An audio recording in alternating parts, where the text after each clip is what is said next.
오늘 우리가 읽은 본문은 그 소제목이 이렇게 나와 있는 것을 볼 수 있습니다. 성전에서 흘러나오는 강이라고 말이죠. 본문 가운데 에스겔은 이제 에스겔 앞선 본문에는 40장에 등장하는 사람, 곧 환상 속에서 청동과 같이 빛나는 사람의 인도를 계속해서 받고 있음을 보여줍니다. 그렇게 인도받는 가운데 오늘 우리가 읽은 본문의 내용은 전반적으로 이렇습니다. 그가 에스겔을 데리고 성전 입구로 가서 그곳에서부터 물이 흘러나오는 것을 시작으로 다양한 것들을 보여주게 되죠. 물이 차오르는 것을 측량하는 것을 보여주고, 이와 함께 정말 커진 강물이 바다까지 흘러가는 것과 그로 인해 바다가 살아나고 강물이 흘러가는 곳이 점차 살아나게 되었다는 것을 보여줍니다. 그리고 마지막으로는 늪과 습지는 살아나지 못하게 될 것이고, 성소로부터 흘러나온 강물로 인해 열매가 자라고 그 잎사귀들이 약이 될 것이다 라는 것을 함께 이야기해 주죠. 이런 말씀들은 에스겔서의 당시에 배경이 되었던 지금 포로기 때를 보내고 있는 이스라엘에게 정말 더할 나위 없이 아주 크나큰 희망이 되는 말씀이었을 것입니다. 그도 그럴 것이 지금 이 말씀이 기록된 시대의 배경인 이스라엘의 상태가 어떻습니까? 모든 것이 파괴되고 남은 것이 아무것도 남아있지 않은 상태이기 때문이죠. 그런데 그런 그들 가운데 다가올 미래를 향하여 이스라엘에게서 아주 중요한 성전이 있다는 것과, 또 그곳으로부터 흘러나온 물로 인해 바다와 강이 살아날 것이고 열매가 자라고 잎사귀들이 약이 된다라는 것은 지금 이스라엘 백성들에게 있어서 가장 일차적으로는 자신들의 풍요가 회복되는구나라고 이해했었을 것입니다. 지금 아무것도 없기 때문에, 모든 것이 무너졌기 때문에 더해질 그 모든 것들은 그 자체만으로도 자신들의 희망과 소망이 되기에 충분했던 것이죠. 특별히 구약 당시, 그리고 농경사에서 물이라는 것은 생명 그 자체를 나타내는 것과 동시에 부함을 의미하는 존재였습니다. 네. 그런 물이 강물을 이루고 바다까지 흘러가 바다를 회복시킨다라는 것은 이스라엘이 그저 단순히 회복될 것만이 아니라 자신들이 과거 누렸던 그 삶의 회복들, 부함, 그 풍요로움이 자신들에게 다시 한번 허락되고 회복될 것이구나라는 것들을 기대하기에 충분한 말씀이었다라는 것이죠. 물론 이것도 틀린 말은 아닙니다. 하나님께서는 하나님께 속한 거룩한 자들의 삶을 결코 그냥 내버려 두지 않으시죠. 과거 이스라엘이 가나안 땅에서 그라였던 것처럼 하나님의 뜻에 따라 그들을 하나님께서는 충분히 풍요롭게 해주실 수 있는 분이시기 때문입니다. 그래서 저희도 항상 한편 우리 그런 마음 가지고 기도하고 있지 않습니까? 주님, 우리 삶의 필요를 더해 주십시오. 네. 나쁜 기도 아닙니다. 여러분 충분히 기도하셔야 합니다. 여러분들이 필요를 두고 항상 하나님께 구하셔야 합니다. 수많은 세상의 가치관들이 우리의 필요를 세상에서 찾으라고 유혹할 것입니다. 그러나 우리의 완전한 필요를 채우실 분은 믿는 자들에게는 오직 하나님 한 분뿐이라는 것을 알기 때문에 우리는 우리의 구함 역시도 세상이 아니라 하나님을 향하여 구해야 하는 것이죠. 그래서 우리가 하나님께 뭔가를 구해 나가는 것은 틀린 것은 아닙니다. 하지만 우리가 잊지 말아야 중요한 것이 있죠. 그것이 주된 것이 될 수는 없다는 겁니다. 우리가 뭔가를 구하고 받기 위해서만 신앙생활이 이루어져 가는 것은 아니다라는 것이죠.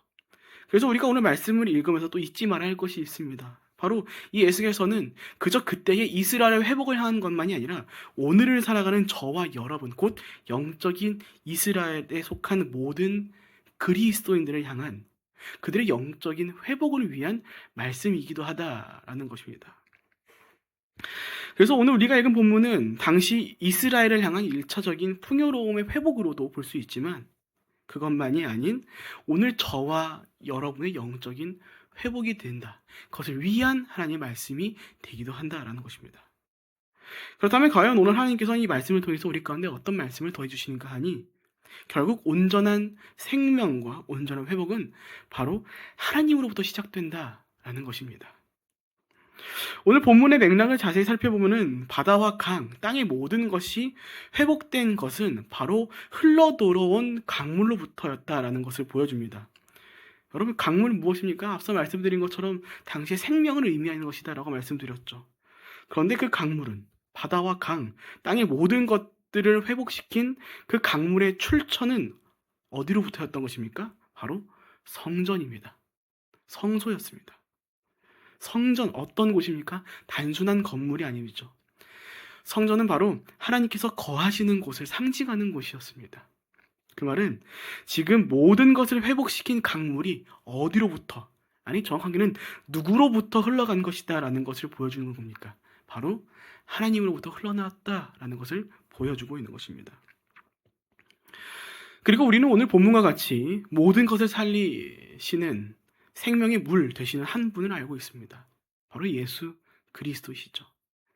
요한복음 가운데 예수님께서는 수가산 여행 가운데 이렇게 말씀하셨습니다. 내가 주는 물은 그 속에서 영생하도록 솟아나는 샘물이 되리라. 이는 예수 그리스도가 생명의 근원 되심으로 그분으로 말미암아 생명이 흘러간다는 것을 나타내어 주죠. 이는 조금 다르게 말하면 이렇게도 이야기하면 이해할 수 있을 것 같습니다. 주님을 떠나서 살아갈 수 있는 생명은 아무것도 없다라고 말이죠. 사랑하는 여러분, 오늘 우리가 이 말씀을 통해서 오늘 우리 각자가 지니고 있는 생명에 대해서 좀 깊이 묵상하고 좀 돌아보았으면 좋겠습니다. 우리는 연약하죠. 그래서 때때로 주님을 떠날 때가 많이 있습니다. 심지어 어떤 이들은 그냥 그렇게 생각하기도 합니다. 잠깐 떠났다 돌아오면 되는 거 아닌가라고 말이죠. 이런 것들을 대표적으로 가장 어디서 많이 보냐면요, 우리 고3 수험생들한테 많이 봅니다. 고3 수험생들과 고3 수험생들을 두고 있는 부모님들에게. 이제 지금 우리 교회는 규모가 조금 작고 아직 부서가 없어서 아이들이 많이 없지만, 제가 담당했던 한 교회에서는 이제 아이들과 담당할 때 항상 시즌만 되면 연초에, 학기 초에 이제 고3 아이들이든 부모님들이 몇몇 분들이 와가지고 저한테 이제 면담을 신청합니다. 그때는 이제 전도사, 강도사였으니까 그런 얘기를 하죠. 전사님, 강도사님, 우리 아이 1년만 좀 공부하고 와도 되겠습니까? 라고 얘기죠. 근데 이제 제가 평소에 잘 웃으려고 하거든요. 무슨, 아이고, 집사님 고생 그랬어요. 그러면서 그런 얘기 하죠. 아니요, 근데 안 됩니다. 네. 그리고 또 아이들이 와가지고 또 이렇게 면담하는 아이들에게도 안 돼. 절대 안 돼라고 얘기하죠. 그런 아이들한테 그런 얘기 하죠. 우리 현실적으로 얘기해보자. 너 그때 그렇게 조금 더 공부하는데 네 성적이 오를 것 같냐? 이미 진작이 올랐을 거다. 그래서 정말로 신앙생활 열심히 잘하는 사람은 그거 상관없이 자기의 시간을 잘 구별해서 해나간다. 그리고 우리가 나와 있는 데이터를 좀 보자. 그렇게 해서 교회를 떠난 아이들이 90% 이상이 돌아오지 못한다. 우리 그거 알고서 해야 된다. 다른 시간 다 오케이 해주마. 그런 주일만큼은 건드리지 말자. 네. 그렇게 아이들을 가르쳤었습니다. 물론 감사하게도 아이들이 꿈을 품고서 원하는 대학들과 공부를 더 할 수 있는 자신의 장래와 미래를 위해서 시간들을 가져는 것들을 많이 봐왔습니다만, 참 안타까운 건 오늘도 수많은 사람들이 어떤 생각을 가지고 사는가, 이런 얘기들처럼 때때로 주님을 떠나도 상관없지 않을까, 다시 돌아오면 되는 거 아닌가라는 아니라는 생각을 갖고 살아가는 분들이 있다는 것이죠. 물론 하나님께서는 사랑이시고 또 자비로우시기에 죄로 말미암아 떠난 주의 자녀들을 다시 분명히 품어주실 것이고 안아주실 것입니다. 마치 돌아온 탕자처럼 말이죠. 하지만 그렇다고 해서 주님을 떠나는 것이 우리에게 어떠한 영향도 주지 않는 것은 아니다라는 것입니다. 주님을 떠날 때 우리는 수많은 것을 잃습니다. 그리고 그 수많은 것들 가운데 가장 중요한 것을 잃는 것이 무엇이면 바로 우리의 생명의 근원 그 자체를 잃어버린다는 사실입니다. 디모데전서에서는 하나님을 떠나 향락을, 세상의 쾌락과 즐거움을 쫓는 이들을 향해서 이렇게 말하고 있습니다. 디모데전서 5장 6절입니다. 향락을 좋아하는 자는 살았으나 죽었느니라 라고 말이죠. 여러분, 그래서 오늘 우리가 잘 점검하고 좀 돌아볼 필요가 있는 것 같습니다. 내가 지금 주님과 함께하고 있는가? 내가 오늘 주님과 동행하고 있는가를 말이죠. 우리 정말 자주 기쁨을 가지고 찬송하지 않습니까? 주와 같이 길 가는 것, 그렇죠? 주님과 아이들이 잘 아는 복음성 같은 경우는 주와 함께 동행하는 것. 우리 수많은 찬송 가운데 고백들 가운데 주님 동행하는 것들에서 많이 고백합니다. 그런데 그 기쁨과는 조금 다르게 그 동행함이 우리한테 얼마나 중요한 이슈인지, 그게 얼마나 귀한, 정말 우리의 생명과 직결되는 일인지는 모를 때가 참 많다라는 것이죠. 우리가 좀 잘 기억했으면 좋겠습니다. 주님은 모든 생명의 근원 되십니다. 그 말은 주님 없이는 우리의 생명 또한 없다는 겁니다. 디모데전서의 말씀처럼 겉으로는 살아있을지 모르겠지만 그 속사람은 우리 영이 죽어있는 상태가 된다는 거죠. 한편 우리가 이런 것들을 알기 때문에 우리는 세상 사람들을 긍휼하게 보는 것이기도 합니다. 아무리 세상에서 잘 먹고 잘 살지라도 그게 살아있는 것이 아니다라는 것을 알고 있기 때문이죠. 그래서 이게 그래서 우리는 세상은 참 많이 이해하곤 하지만 세상은 우리를 이해를 못하는 겁니다. 수많은 사람들이 그 교회 다니고 신앙생활 하는 것들을 무의미하고 바보 같은 짓이라고 얘기하지만 우리는 이미 다 알아버렸거든요. 그들이 말하고 있는 그 바보 같은 그 일들이 오늘 끝내 나를 살게 하는 거라는 것을 우리가 깨달아 버렸기 때문입니다. 그래서 거절하지 못하는 겁니다. 더 이상 뒤로 갈 수 없는 것입니다. 포기할 수 없는 것입니다. 때론 죄를 지을지라도 다시 회개하고 돌아올 수밖에 없게 된다는 것이죠. 왜입니까? 그 생명이 어디 있는지를 알아버렸기 때문에. 그 생명은 세상에 있지 아니하고 오직 주님의 감에 있다는 것을 깨달아 버렸기 때문에 그렇게 살아갈 수밖에 없는 것입니다.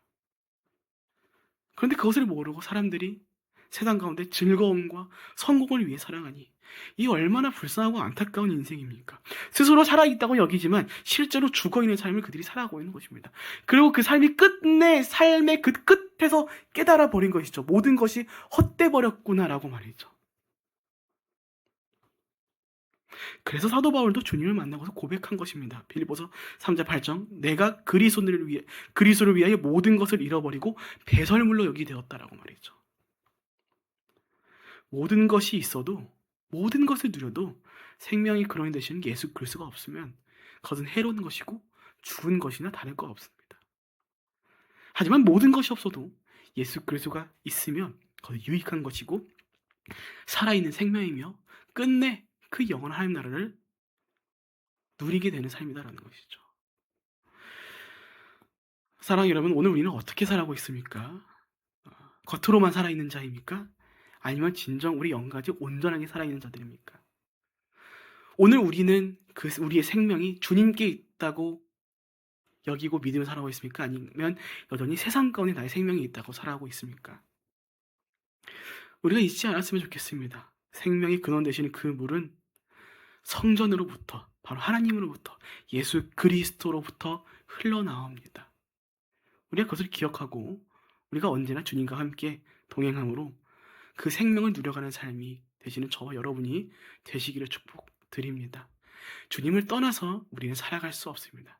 주님과 함께 동행하고 그분의 품 안에 거하는 자들이 정말 거룩하고 온전한 생명을 누려갈 수 있습니다. 우리 이어서 본문 12절 보겠습니다.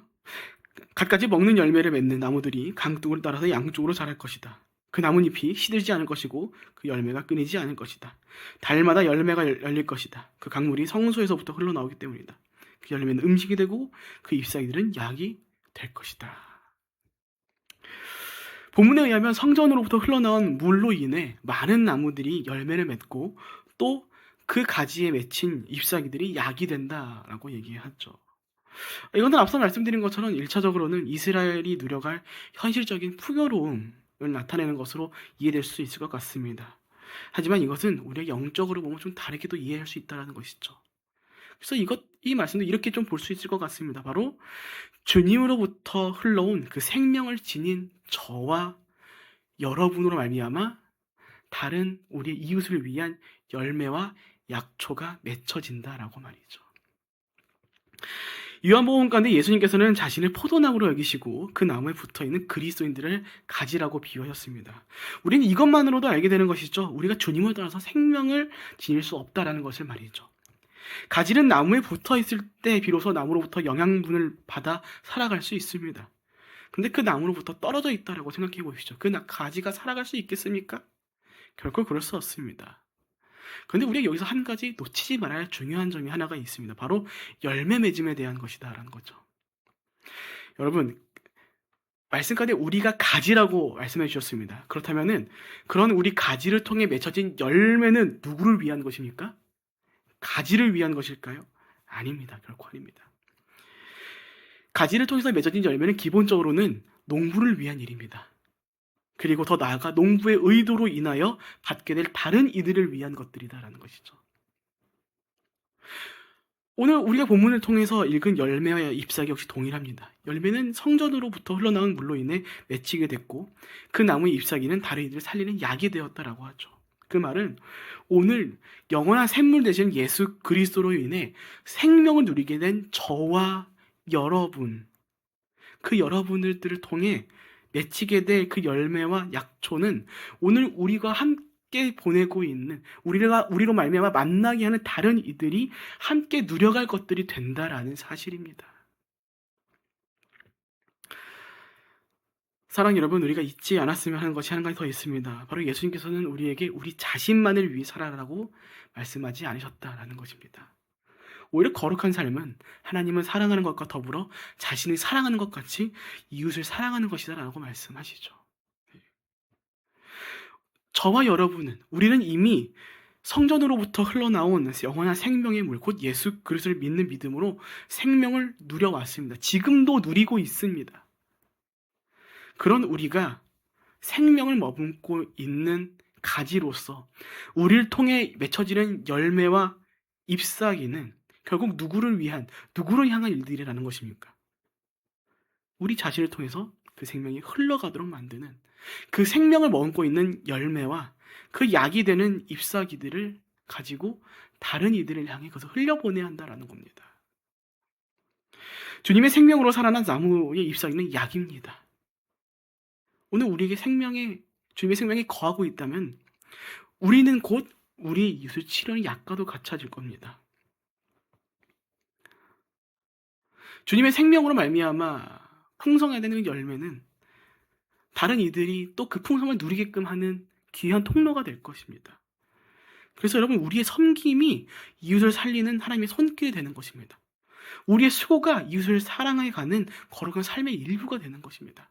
단순히 그냥 어려울 때 힘든 것 도와주는 그 수준이 아니라 그들의 영 자체를 살리게 하는 일들이다라는 것이죠. 얼마나 위대합니까?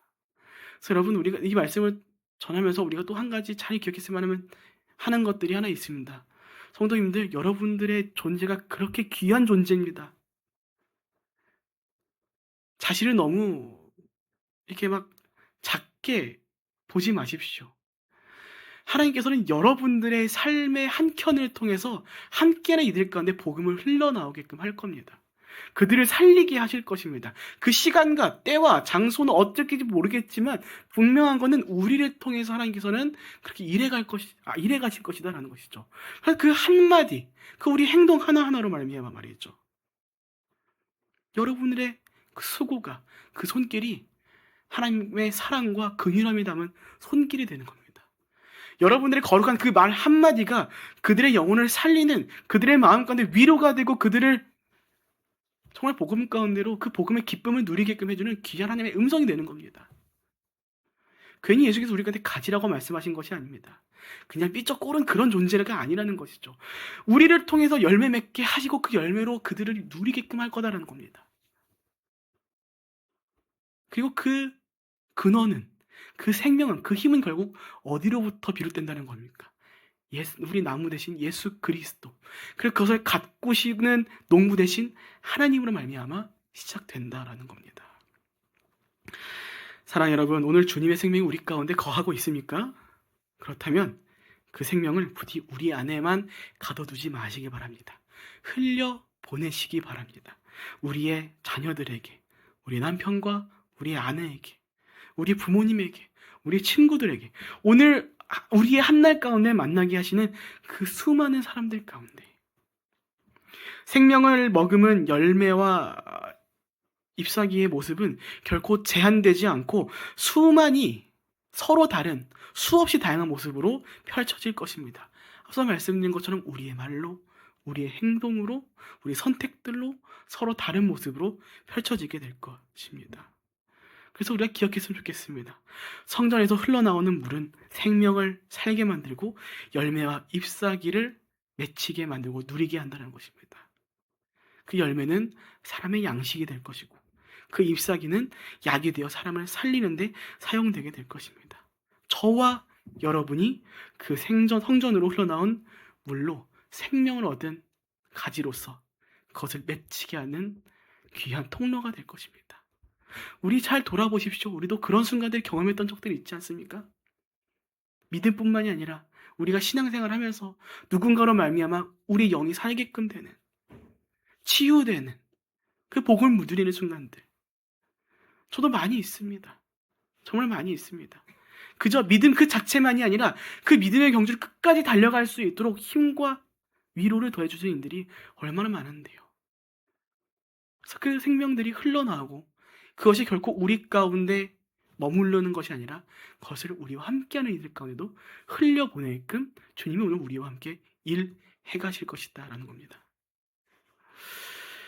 말씀 마칩니다. 사랑하는 여러분, 부디 오늘 말씀을 기억해 가시며 모든 생명이 주님으로 말미암아 모든 것들을 살게 하신다라는 것을 기억하시며 그 주님과 함께 동행하시고 그 주님과 동행하는 우리로 말미암아 그 귀한 열매와 잎사귀가 맺히고 그것을 누리게 하신다라는 것들을 기억하며 오늘 그 생명을 우리 가운데만 가두는 것이 아닌 흘려 보냄으로써 진정 하나님의 사랑과 이웃사랑 곧 거룩한 한날을 살아가시는 저 여러분 모두가 되시기를 주님의 이름으로 축복드립니다. 아멘. 우리 함께 기도하겠습니다. 사랑과 은혜가 충만하신 하나님 아버지, 오늘 우리가 말씀을 나눈 것처럼 모든 생명이 주님께 속하여 있음을 이 시간 기억하며 고백하며 나아갑니다. 아버지, 원컨대 오늘 기도하는 모든 주의 백성들 한 사람 한 사람 가운데 그 생명을, 그 힘을 더해 주셔서 우리가 오늘 정말 주님과 함께 동행함으로 살아가는 거룩한 한날이 되어갈 수 있도록 인도하여 주시옵소서. 어두운 시대를 살아가지만 그 안에서 우리를 살게 하시는 영원한 마르지 않는 샘물 되시는 예수 그리스도와 함께 하나님 아버지 한 분과 함께 우리가 동행하는 거룩한 한날이 되길 원합니다. 주님, 우리와 함께하여 주시옵고 우리를 거룩한 길로 인도하여 주시옵소서. 또한 그렇게 우리 가운데 더해주는 생명의 물이 그저 우리에게만 머물고 있는 것이 아니라 오늘 우리가 만나는 수많은 사람들 가운데 흘러갈 수 있도록 주님, 우리를 그렇게 사용하여 주시옵고 우리로 말미암아 그 열매와 잎사귀가 맺혀지고 그들 가운데 그것을 전해져 갈 수 있도록 인도하여 주시옵소서. 아버지, 그 생명이 우리를 통해 그들을 살리게끔 그들 가운데 흘러가게 할 줄로 믿습니다. 주여, 우리와 함께 동행하여 주시옵고 우리를 그렇게 사용하여 주시옵소서. 그렇게 오늘을 살아갑니다. 아버지, 수많은 기도의 제목을 갖고 있는 주의 성도들의 목소리 가운데 귀 기울여 주시옵고 그 삶의 필요를 더해 주시옵고 그 무엇보다 영적인 거룩함을 더해 주시어서 오늘 우리의 한날이 하나님 보시 기뻐하시는 하루로 살아갈 수 있도록 인도하여 주시옵소서. 그렇게 오늘도 생명을 머금은 우리가 될 수 있도록 동행하실 것을 믿고 감사하며 살아계신 예수님의 이름으로 기도합니다. 아멘.